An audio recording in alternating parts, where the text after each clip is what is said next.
सास बनी डंडे वाली भूत। शिखा की नई नई शादी हुई थी। उसका मायका और ससुराल दोनों कानपुर में ही थे, इसलिए उससे मिलने उसके भाई अक्सर आते जाते रहते थे। ये बात शिखा की सास मीना को बिल्कुल पसंद नहीं थी। मम्मी जी, आज राहुल भैया आ रहे हैं। कौन? तेरे चाचा का लड़का? जी मम्मी जी। अरे पर वो तो दिल्ली में रहता है ना। हाँ मम्मी जी, उन्हें कल सुबह दिल्ली के लिए निकलना है, तो वो आज मुझसे मिलते हुए कल सुबह यहीं से निकल जाएंगे। हमने तो धर्मशाला खोल रखी है ना। कुछ कहा क्या मम्मी जी? मैंने कहा हाँ हाँ, आने दे तेरे भैया को, जमकर खातिरदारी करेंगे। अब तो कुछ करना ही पड़ेगा, इससे पहले कि मेरा घर धर्मशाला बन जाए। ये कैसी बातें कर रही हो मीना? सच ही तो कह रही हूं। अभी इसकी शादी को साल भर भी नहीं हुआ और आए दिन इसके घर वाले आ धमकते हैं। अरे तो क्या हुआ, वो इसी शहर में रहते हैं तो हाल चाल लेने आ जाते हैं। इस बार मैं उनका हाल और चाल दोनों ही बिगाड़ दूंगी। अब बहुत हो गया जी। अरे ये कैसी बातें कर रही हो, हे भगवान। बस आप तो देखते जाइए। शाम को राहुल आता है। नमस्ते आंटी, कैसे हैं आप लोग? हम लोग तो ठीक है, तुम कैसे हो बेटा? मैं भी अच्छा ही हूँ आंटी। बस आज रात के बाद नहीं रहोगे। चलिए भैया, मैं आपको हमारा घर दिखाती हूँ। रात में खाने के टेबल पर शिखा, रोहित कहीं दिखाई नहीं दे रहा। जी भैया, वो ऑफिस के काम से बाहर गए हैं, कल शाम तक आएंगे। अच्छा अच्छा। बेटा, क्या तुम भूत प्रेत में मानते हो? नहीं नहीं आंटी जी, पर अचानक आपको ये ख्याल कहाँ से आ गया?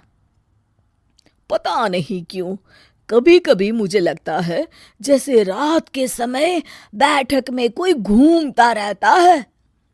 ये आप क्या कह रही हैं मम्मी जी? हाँ, तुम लोग घबरा ना जाओ, इसलिए मैंने आज तक इस बारे में कुछ नहीं कहा। ये आपका वहम होगा आंटी जी, ऐसा कुछ नहीं होता। हो सकता है।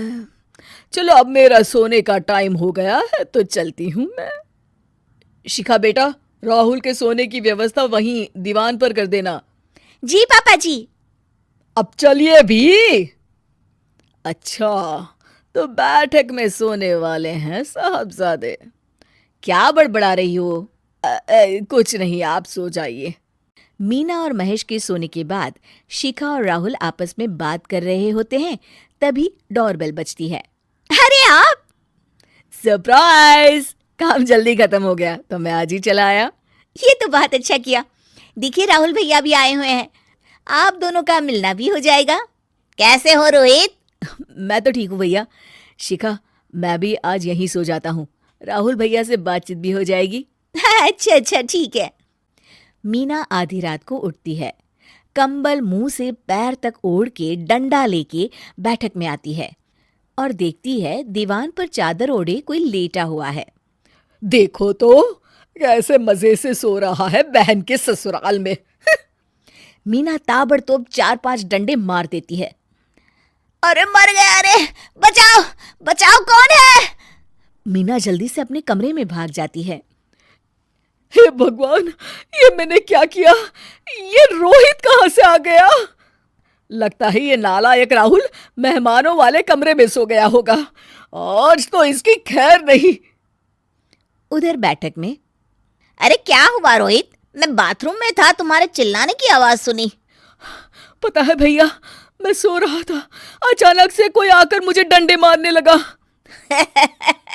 ये क्या कह रहे हो? लगता है तुम भी आंटी की तरह भूत प्रेत में मानते हो। नहीं नहीं भैया, सच में कोई आया था। मैं तो जा रहा हूँ मेहमानों वाले कमरे में सोने के लिए। इस समय अपने रूम में जाऊंगा तो शिखा की नींद खराब हो जाएगी। ठीक है भाई, जाओ तुम, जहां तुम्हारा भूत डंडा लेके ना आ सके। थोड़ी देर बाद मीना कंबल ओढ़ के डंडा लेकर मेहमानों वाले कमरे में पहुंच जाती है। वो बिस्तर पर सोए रोहित को फिर डंडों से मारने लगती है। अरे मर गया, अरे मर गया। तू भूत प्रेत में नहीं मानता ना? ये ले, अब डंडे खा। हैं? ये तो माँ की आवाज है। रोहित कंबल खींच देता है। बेटा तू! अरे ये क्या कर रही हो माँ? मार मार के मेरा भरता बना दिया आपने। हाय, माफ कर दे मेरे लाल, मैंने तो तुझे ही मार मार के लाल कर दिया।